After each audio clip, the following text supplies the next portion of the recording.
Everyone, welcome back. So, some films don't just tell a story, they make you feel like you have lived inside someone else's life. That's exactly what Mad Bills to Pay or Destiny sets out to do. This debut from director Joel Alfonso isn't your typical drama. It's quite raw and deeply observational, a film that doesn't rush to entertain you but instead asks you to sit with its character and truly experience their world. At the center of the story is Rico, a 19-year-old living in Bronx with his mother and sister. His life is messy, loud, and emotionally volatile. Arguments break out constantly, especially between him and his sister, and those fights feel incredibly real, unfiltered, chaotic, and sometimes uncomfortable to watch. And that's very intentional. The film uses long, unbroken takes, often with static camera, to capture these moments in full. There are no dramatic cuts or cinematic tricks to soften the tension. You are just there watching it unfold, almost like a silent observer in the room.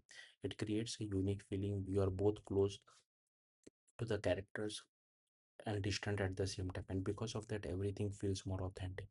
The performance plays a huge role in making this work. The actor don't just perform, they exist within this scene. They interrupt each other, stumble over words, fall silent at times, just like people do in real life.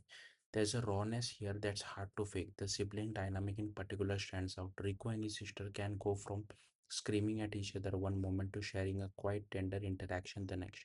It captures something very specific about family life, how love and conflict often exist side by side.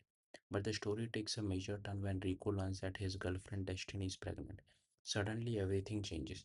Destiny moves into the already chaotic household, and her presence shifts the entire dynamic. What was already unstable becomes even more unpredictable. And through her character, the film explores something deeper, the idea of growing up before you are ready.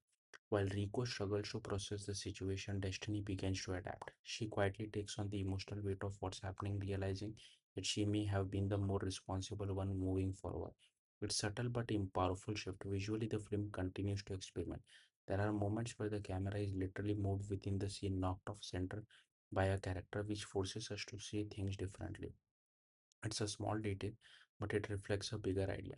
Life doesn't stay balanced, and sometimes your perspective gets disrupted, whether you are ready or not.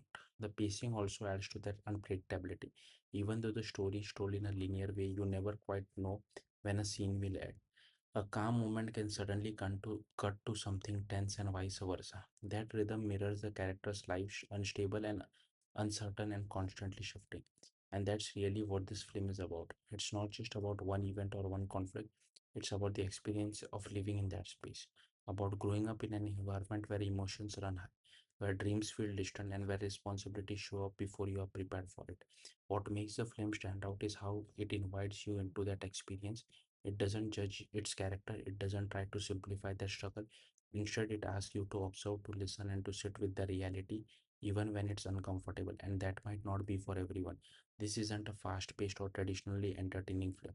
It demands patience, it asks for your attention, and at times it might even make you want to look away. But if you stay with it, there's something powerful there, because in the end, Mad Bills to Pay isn't just about struggle, it's about small fleeting moments of grace that exist in between. That's it. Thank you for watching. Bye.